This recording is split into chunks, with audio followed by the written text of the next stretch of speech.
ಇವತ್ತು ಯೇಸು ಸ್ವಾಮಿ ಯಾರನ್ನು ಹುಡುಕ್ತಾ ಇದ್ದಾರೆ?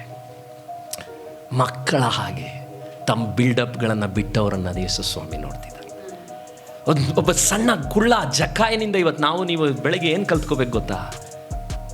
ತನ್ನ ಗೌರವ, ತನ್ನ ಆಸ್ತಿ ಪಾಸ್ತಿಗಳ ಹಿರಿಮೆಯನ್ನು ಬಿಟ್ಟಂಥ ಮನಸ್ಸನ್ನು ಕಲ್ತ್ಕೋಬೇಕು.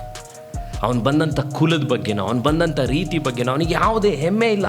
ಲೂಕ 18ನೇ ಅಧ್ಯಾಯ 17ನೇ ವಾಕ್ಯದಲ್ಲಿ ಯೇಸು ಸ್ವಾಮಿ ಅದಕ್ಕೆ ಹೇಳಿದ್ದು, ದೇವರ ರಾಜ್ಯಕ್ಕೆ ಬಹಳಷ್ಟು ಜನ ವಿಶ್ವಾಸಿಗಳು ಇವತ್ತು ಪರಲೋಕಕ್ಕೆ ಬರಲ್ಲ. ಯಾಕೆ ಪರಲೋಕಕ್ಕೆ ಬಹಳಷ್ಟು ಜನ ವಿಶ್ವಾಸಿಗಳು ಬರಲ್ಲ? ಬಹಳಷ್ಟು ಸೇವೆ ಮಾಡುವಂಥ ನಾವುಗಳು ಕೂಡ ಬರೋದು ಡೌಟು ಅಂತ ನನಗೆ ಅನೇಕ ಸರಿ ಅನಿಸುತ್ತೆ. ಯಾಕೆ?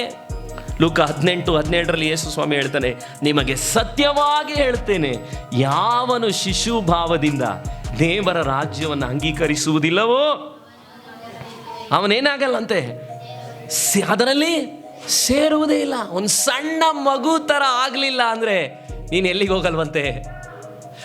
ಪರಲೋಕ ರಾಜ್ಯಕ್ಕೆ ಹೋಗಲ್ಲ. ನಾನು ನಡೆಸಿದಂಥ ಪೊಂಡರಾಜ್ ಅಂಕಲ್ ಯಾವಾಗಲೂ ಪ್ರೇಯರ್ ಮಾಡೋರು. ಏನಂತ ಗೊತ್ತಾ? ಅಂಡವರೇ ಎಂಗ್ಲ ಸಿರುಪಿಳ್ಳೆಯ ಮಾತು, ಚಿಕ್ಕ ಮಗು ಥರ ಮಾಡಪ್ಪ. ಯಾಕೆ?